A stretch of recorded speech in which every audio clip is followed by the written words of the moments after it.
poor single dad saw a baby abandoned on the road on Christmas Eve. What he did next it was Christmas Eve.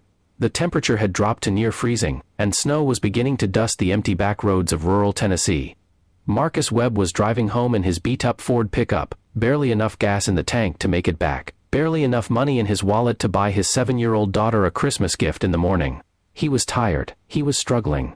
And then his headlights landed on something in the road that made his heart stop cold. There was a car seat, sitting right there on the shoulder of the road, and bundled inside it, wrapped in a thin pink blanket, was a baby.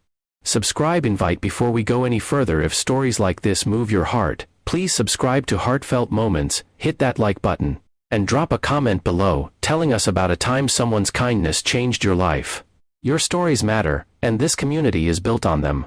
Now, let's get back to Marcus. Main story. Marcus almost didn't stop. He almost told himself someone else would come along. He was a single dad raising his daughter Lily on his own after losing his wife to cancer 2 years before. Every dollar was counted. Every decision was carefully weighed.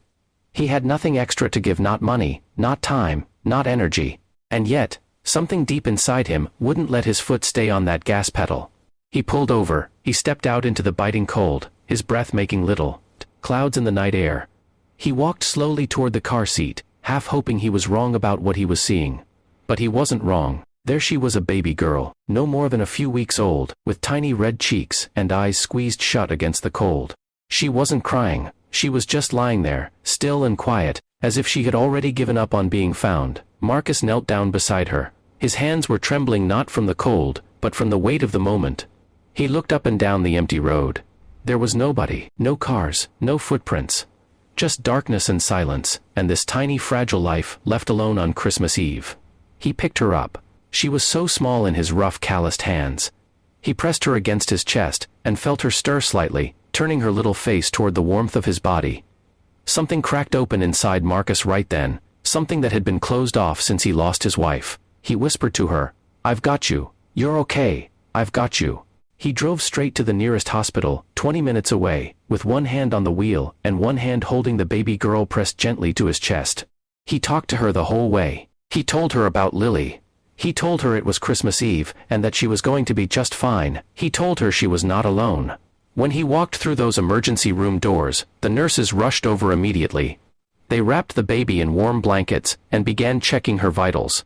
A doctor told Marcus that the baby's core temperature had dropped dangerously low if he had driven past. If he had waited even another 20 or 30 minutes, the story would have ended very differently. Marcus sat in the waiting room for 2 hours. He didn't have to stay. Nobody asked him to. But he couldn't bring himself to leave until he knew she was going to be all right. When a nurse finally came out and told him the baby was stable and healthy, Marcus put his face in his hands and cried, the deep, relieved kind of crying that only comes when something truly terrible has been avoided by the thinnest thread. The hospital staff asked for his name and contact information. They said authorities would need a statement. He gave it without question and drove home in the early hours of Christmas morning, empty-handed, exhausted, and somehow at peace. He didn't tell anyone what happened. Not right away. He just went home, kissed his sleeping daughter on the forehead, and lay down on his couch staring at the ceiling, thinking about how a moment's hesitation could have cost a life.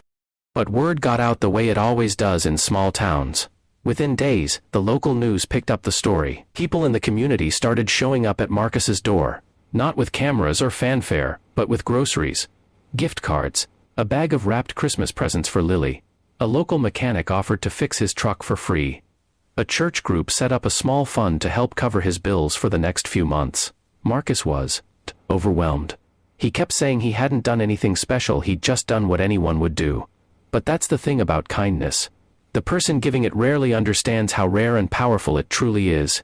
As for the baby girl, she was placed in the care of social services and, within a few months, was adopted by a loving family in Nashville.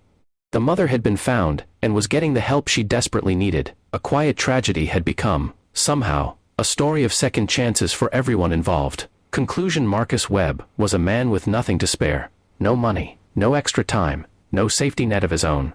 And yet, he stopped. He chose to see. He chose to act. And because of that one decision made on a freezing road on Christmas Eve, a little girl got to live her life.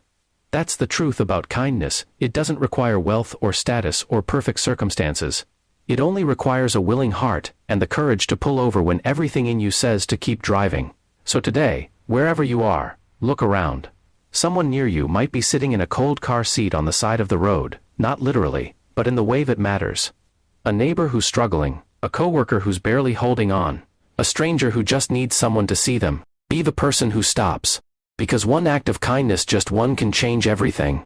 If this story touched your heart, please share it with someone who needs to hear it today.